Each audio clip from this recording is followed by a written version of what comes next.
సంవత్సరాల తరబడి ఎన్ని మందులు వాడినా మీ మోకాల నొప్పులు తగ్గట్లేదా? ప్రాణ పెయిన్ క్లినిక్ లో అత్యాధునిక చికిత్స. టీ20 ప్రపంచ కప్ విజేత జట్టులో ఉన్న హైదరాబాద్ ఫాస్ట్ బౌలర్ మహమ్మద్ సిరాజ్ ని తెలంగాణ సీఎం రేవంత్ రెడ్డి అభినందించారు. ఈ సందర్భంగా సీఎం రేవంత్ రెడ్డిని సిరాజ్ మర్యాదపూర్వకంగా కలిశారు. ఈ సందర్భంగా సిరాజ్ కు టీమిండియా జెర్సీని బహుకరించారు.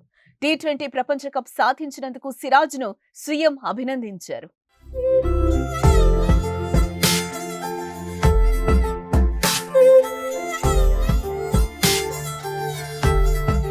ఈ సందర్భంగా సిరాజ్ పై రాష్ట్ర ప్రభుత్వం వరాల జల్లు కురిపించింది. సిరాజ్ కు హైదరాబాద్ లో ఇంటి స్థలం, ప్రభుత్వ ఉద్యోగం ఇవ్వాలని సీఎం నిర్ణయించారు. ఇప్పటికే హైదరాబాద్ పరిసరాల్లో స్థలం గుర్తించాలని అధికారులను సీఎం ఆదేశించడం జరిగింది. అయితే సీఎం రేవంత్ రెడ్డితో మహమ్మద్ సిరాజ్ కలిసిన కార్యక్రమంలో మంత్రులు కోమటిరెడ్డి వెంకటరెడ్డి, పొంగులేటి శ్రీనివాస్ రెడ్డి, కాంగ్రెస్ సీనియర్ నేత అజరుద్దీన్ ఉన్నారు. ఇటీవల టీ20 ప్రపంచ కప్ సాధించిన భారత జట్టులో సిరాజ్ ఉన్నాడు. ప్రపంచ కప్ ట్రోఫీ గెలిచిన తర్వాత హైదరాబాద్ కి వచ్చిన ఆయనకు అభిమానులు ఘన స్వాగతం పలికారు.